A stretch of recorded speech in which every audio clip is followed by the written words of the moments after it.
technologies to Eastern and Western countries, on developed and developing countries, and the policy integration. With all these things, we can achieve the aim of biofuel. What I include these photographs is people are just protesting the biofuels like biofood, something like that, but they are not analyzing that in the future we cannot live in a world where there is no electricity, there is no power, since population is increasing a lot. But we should think on this. It is achievable. Impossible is nothing, I can tell. And this is a view of how we live our life in Euro and Vienna. So usually for our daily activity in the office, we have 3 hours of journey per day. Because, for example, our house is in the outskirts of town in the west, and Euro is in the outskirts of town in the east. So it takes about 1.5 hours, and combined from going and forth, it will take about 3 hours. And also in our housing, we have a limited access to electronic communication, so no internet. And that's why we can consider ourselves as a diligent person, because we always come to the office every day. And in UFRO, we have a very friendly environment, and they even put kitchen as social room, because that's where people socialize. And in UFRO, they have the same building as BFW, Federal Forest Institute of Austria. And we also sometimes have a correspondence and also have a chat with them. And about nightlife? And coming to the nightlife, a lot of nightlife and a lot of pubs are there, and we will have a lot of cultural experience over there, and we can mingle with a lot of other students from other countries. And the transportation system, that is one of the main things we have observed in Vienna. The transportation system in Vienna is excellent.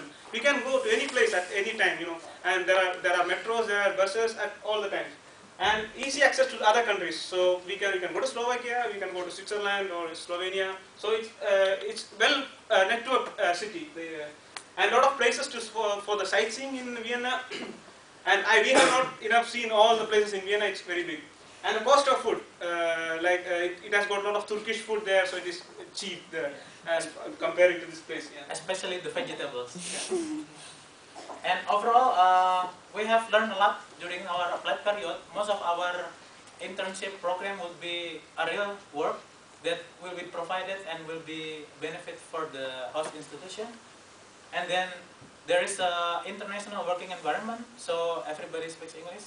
Well, of course. And then we can have a professional network between both BFW and UFRO. And also during AP, I personally have a recommendation that perhaps AP might be able to be pushed back into the second year. Because for us, I think we will be able to contribute more to the host institution if we do it in the second year instead of the first year. But my friends have a different opinion. And my opinion is the time of AP is exactly true, because what I have gained a lot of knowledge that I can implement on during my thesis, and I have gained a lot of contacts, a lot of scientists, so that I can use it while I am producing a thesis. So I feel AP time is exact, and more thing is that it should be a little bit shorter if possible. I don't think 3 months is enough. Required. Maybe 2 months. It's enough for an applied period. For example, for one project. Yeah. And this is mostly the reference that we use in the presentation. And this is the list of abbreviation. Yeah.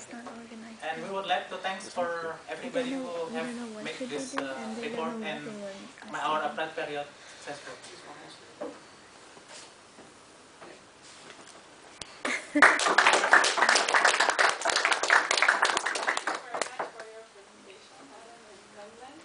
Now we will open for questions. If everyone has some questions, now is the time. I just want to know how Mahatma Gandhi's quotes actually link up with your work. I just don't get the connection. Yeah, that is a very good question. Actually, I was expecting this question. We have for everyone's need, because if, for example, if there is forest and water or forest and bioenergy, if you take that, if you think that I need more, but I cannot give to others, for the people who don't have the resources, it means that you are aggrieved. I'm not telling that you are aggrieved, but this is just an example. Just for that reason, we have put this quote.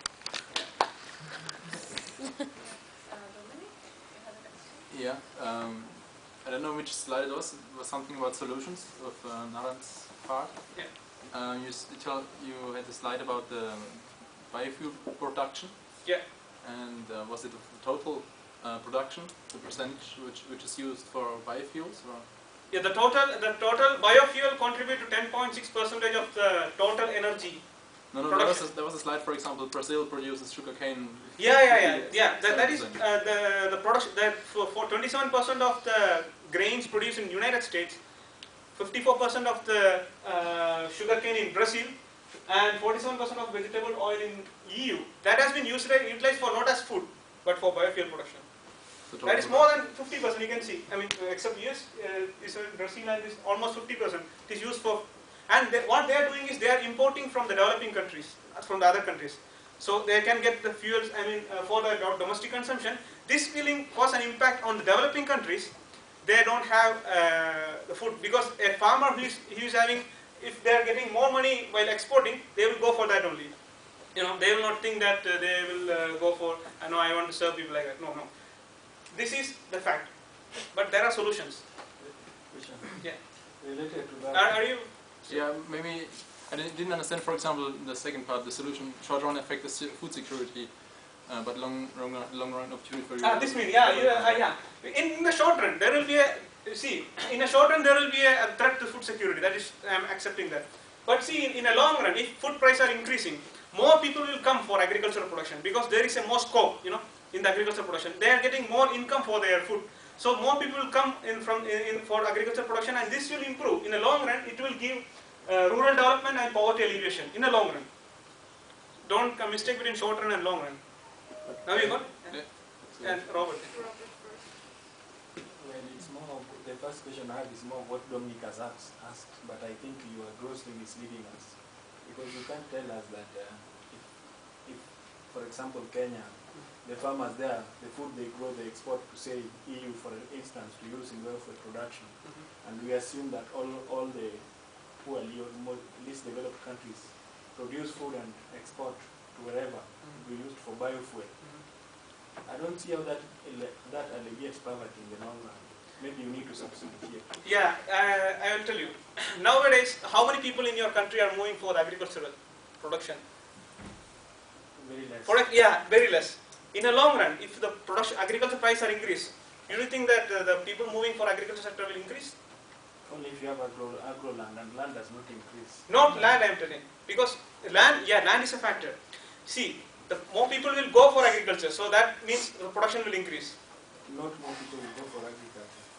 That is not true.